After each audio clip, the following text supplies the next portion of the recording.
Ayan, umpisa na, oh. Umpisa na yung sangre. Nako. Alam mo, malapit na matapos eh. Teka, parang may animat ako. Parang napuwing ako. Malapit na siya matapos, oh. Siyempre, habang manonood ako, meron akong kinakain na ganito. Ito nga eh, naumpisahan ko na eh, oh. Nabuksan ko na. Tapos meron akong Nesty. Nesty lemon siya. Sarap. Ang ganda. Naku, tonto talaga ako sa pinanonood ko. Ang ganda-ganda. Tapos, nga pala, nung isang araw, binilag ko yung gabi.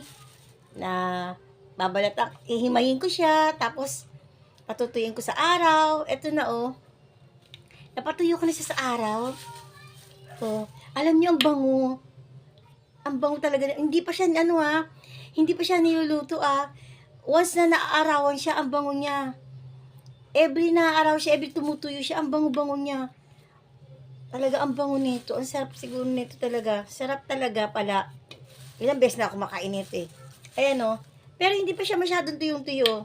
Kailangan kasi talaga yung parang kulay, na siya, parang kulay gray. Ano bang kulay Kasi pero medyo light pa siya yo. Light.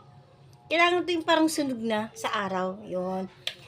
Tapos lumiliit siya. Kaya pag ito, bukas uli, papaaraw ako pagka medyo maliit na siya. Mga linggo lulutuin ko na to. Pero pag hindi pa rin, Lunes na. Ano pa ngayon? Friday, Mga 3 days pa to. Liliit pa to na liliit. Hanggang pag niluto na to, maliit na, konti na lang.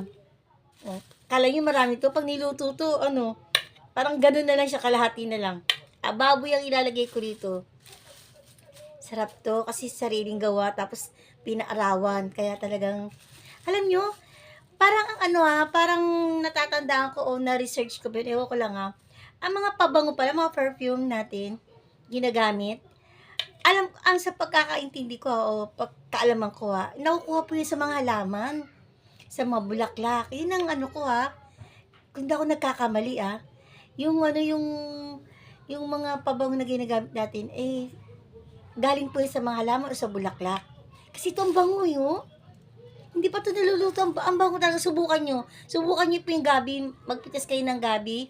O saan kayo bibili ng gabi. Tapos, yung tuyo na, buksan nyo, ang bango nun. Lalo na pag pinaarawan nyo pa, ang bango. Ayan. Ayan ang pisa, no.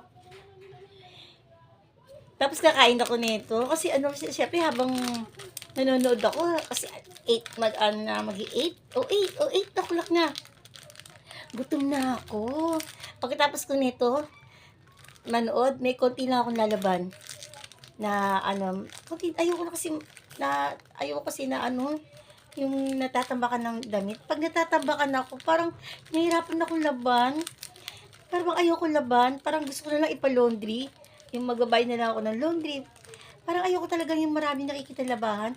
Siguro mga 10 piraso lang o 15 pieces na laba. Yun, inaano ko na yun. Nilalabang ko na. Ayoko kasi ng marami. Parang nalulunod ako. Parang hindi ko kaya. Parang hindi ko kaya maglaban ng marami. Kaya gusto ko 10 pieces lang. 12. Basta 15 lang ako. Pag 20, more than 20, parang kayo lang, titigan ko. Parang ayoko. Parang sabihin ko na sana, palabang mo na lang yan. Palaundry mo na lang. Marami naman laundry dyan. Kaya,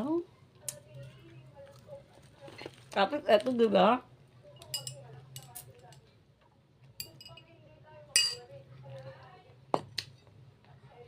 Ayan. Sarap po naibigan yung aking munting vlog. Ayan. Be happy po and be kind. God bless everyone po. Bye!